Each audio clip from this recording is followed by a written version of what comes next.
ఒక కుటుంబాన్ని యూనిట్గా తీసుకొని ఇట్లా డెవలప్ చేస్తారు అనే దగ్గరనే ఎవరి కులం ఎంతుందో వారికి అంత రిజర్వేషన్లు ఇస్తే, వారికి అంత వాటా ఇస్తే ఈ గొడవలు లేకుండా పోతాయి కదా. అప్పుడు ఆ కుటుంబంలో ఆ కులంలో 100 మందిలో 20 మంది దిగారనుకోండి, మిగతా 80 మందికి వాటా.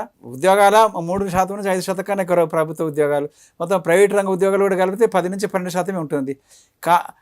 దానికన్నా గొప్ప విషయం కుటుంబం ప్రాతిపదిక. ఎందుకంటే మనం లెక్కలేసేటప్పుడు పేదరికము, ఆహారము, ఆ తర్వాత మనకి ఒక వ్యక్తి, ఒక కుటుంబము రోజుకి ఎంత సంపాదిస్తున్నాడు, ఏమేమి తింటున్నాడు అని. నేను మీ ఊరిని మీరే అధ్యయనం చేయండి అని ఒక గ్రామాన్ని తీసుకొని అధ్యయనం చేసి 2006లో పుస్తకం వేశాను తెలంగాణ ఉద్యమంలో భాగంగా. వాళ్లకు జీవన ప్రమాణాలకు నెలకు ఏమేమి తింటున్నారు, రోజుకు ఎన్ని పాలు వాడుతున్నారు. ఒక కుటుంబంలో ఇప్పుడు కుటుంబ నియంత్రణ ప్రకారంగా మనకి ఒక కొడుకు, ఒక బిడ్డ, తల్లి, తండ్రి, ఆ తర్వాత వాళ్ళ తండ్రి భార్య భర్తలు, అంటే ఒక 5-6 ఉంటారు. వాళ్ళు పాలు ఎన్ని వాడుతున్నారు, బియ్యం ఎన్ని తింటున్నారు, పప్పులు ఎన్ని తింటున్నారు, ఇవన్నీ లెక్కలు వేసి దాని ప్రకారంగా ఎంత తింటున్నారు, అది ప్రాతిపదిక. సమతుల్యమైన ఆహారం తినాలంటే ఎంత తినాలి. ప్రభుత్వ రాయితీలు పొందుతూ కోట్లాధిపతులు అవుతున్నటువంటి పారిశ్రామికవేత్తలకు వాళ్ళ పరిశ్రమలలో కానీ వాళ్ళ వ్యాపారాలలో కానీ రిజర్వేషన్లు అమలు చేయాల్సినటువంటి అవసరం లేదా?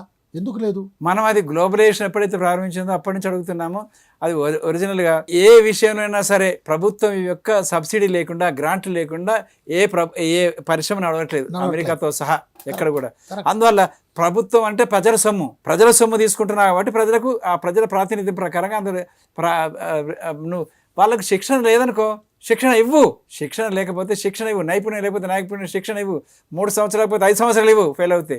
కానీ శిక్షణ ఇవ్వు, ఇచ్చి తీసుకో, అది పద్ధతి. అంతేగాని మనిషి ఎదగడు అనే మాట చాలా తప్పు.